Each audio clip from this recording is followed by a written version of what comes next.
The story begins with the young adventurer Daniel embarking on a journey. Daniel set out to explore a mysterious temple deep in the heart of Africa, believed to be the home of an ancient god according to legends. He continued his journey with a local guide named Suleyman. As they walked through the forest, Daniel and Suleyman came across massive stones engraved with strange symbols. The symbols they followed to find the temple were even more intricate. After days of travel, Daniel and Suleyman finally discovered a hidden passage among the rocks. This passage served as the entrance to the path leading to the temple. When they entered the temple, they were greeted by darkness and silence that enveloped them. Strange symbols and drawings adorned the walls. While Daniel tried to decipher these symbols, Suleyman nervously scanned their surroundings. The temple had once been the religious center of an ancient tribe. As Daniel and Suleyman progressed inside, they began to sense an eerie feeling that the temple was cursed. Suddenly, a spine-chilling sound echoed from behind a door,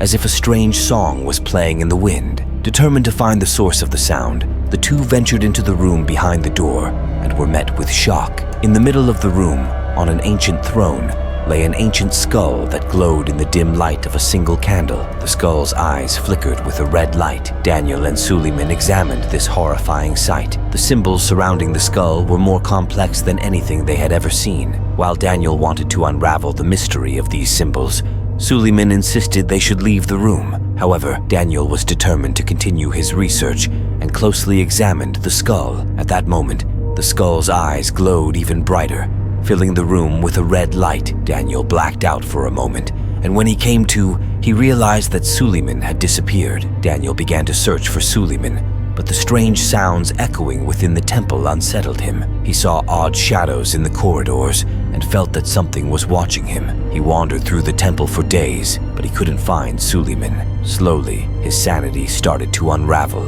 The terrifying voices in his head disturbed him, and he felt like he was going mad as he tried to decipher the symbols. With time, Daniel began to unravel the secrets of the temple. The temple was dedicated to an ancient god, and it was a place where sacrifices were made. The symbols explained these rituals and the curse of the temple. Daniel searched for a way to break the curse of the temple and finally found an escape route. When he emerged from the temple, it felt like years had passed. He returned to the depths of the forest, but couldn't forget his lost friend, Suleyman. While Daniel had broken the curse of the temple, the experience had changed his life forever. He knew he could never escape the mysterious and eerie atmosphere of Africa. The curse of the temple would be with him, and he carried its horrifying secrets. Eventually, Daniel bid farewell to his lost friend, Suleyman, and continued his journey alone. This terrifying experience in the depths of Africa would be an unforgettable nightmare for him for the rest of his life.